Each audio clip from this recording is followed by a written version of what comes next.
तुम यहाँ क्या कर रही हो? और अगर तुम यहाँ हो तो अम्मा के पास कौन है? अम्मा सो रही हैं क्रिश, तो हमने सोचा क्यों ना हम अपने हैंडसम से हस्बैंड के साथ थोड़ा क्वालिटी टाइम स्पेंड करें। नहीं, अभी नहीं पायल। अभी अम्मा को एक पल के लिए भी अकेला छोड़ना सही नहीं होगा पायल, क्योंकि तुम तो जानती हो कि अम्मा कितनी अनप्रेडिक्टेबल है, कभी भी कुछ भी कर सकती है। इसलिए जो रिस्पॉन्सिबिलिटी ली है उसे निभाओ।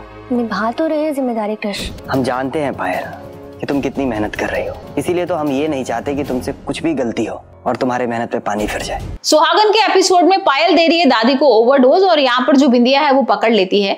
हमने देखा था किस तरीके से पहले एपिसोड्स में दादी उस पर अटैक करती है पायल पर और उसको लगा भी देती है, यहाँ पर भी लगती है, उसके हाथ में भी लगती है और थोड़ा बिंदिया टेंशन में भी आ जाती है कि भाई किस तरीके से वो संभाल पाएगी, क्योंकि यहाँ पर पायल बहुत इमोशनली सबको पागल बनाती है और बोलती है कि मैं बहुत चिंता करती हूँ आपकी और अब बिंदिया नहीं मैं संभालूंगी दादी को। यहाँ पर जैसी वो संभालने को होती है तो बिंदिया का दिमाग चल जाता है और बिंदिया को तो पता ही है कि पायल किस तरीके की है, तो उसको लगता है कि भाई कुछ ना कुछ तो चक्कर है, क्योंकि जैसे सब लोग डाइनिंग टेबल पे खाना खा रहे होते हैं तो जो दादी होती है ना उनका एक्सप्रेशन ही नहीं कुछ होता, मतलब वो बेहोशी सी थोड़ी अजीब तरीके से बिहेव कर रही होती है और बिंदिया को थोड़ा शक होता है। बिंदिया कहती है दादी के चेहरे पे वो खुशी तो है नहीं, पायल तू कैसे संभाल रही है।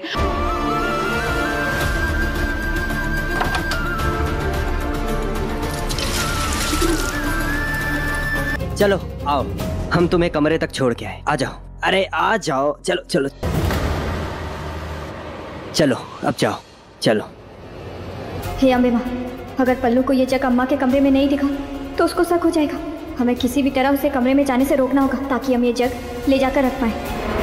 और यहाँ पर क्रिश फिर उसके अपोज में आ जाता है बिंदिया के, बोलता है हाँ तुम्हें तो ऐसी लगेगा क्योंकि तुम तो यहाँ पर रुकना चाहती हो ना दादी की वजह से, दादी को तुम मोहरा बनाना चाहती हो और यहाँ पर छोड़ना नहीं चाहती मेरे घर को। तो यहाँ पर बिंदिया बोलती है ऐसा कुछ भी नहीं है, मैं दादी की चिंता करती हूँ और पायल को मैं अच्छी तरह जानती हूँ पायल किस तरह की है। और फिर जो बिंदिया है वो चुपचाप से उसके कमरे में घुस जाती है और यहाँ पर वो देखती है पायल को कि पायल ना दादी को ओवरडोज दे रही है, वो एक दवाई की बजाय 4-5 दवाई दे देती है उसको, जिसकी वजह से दादी की ना इस तरह की हालत हो रही है।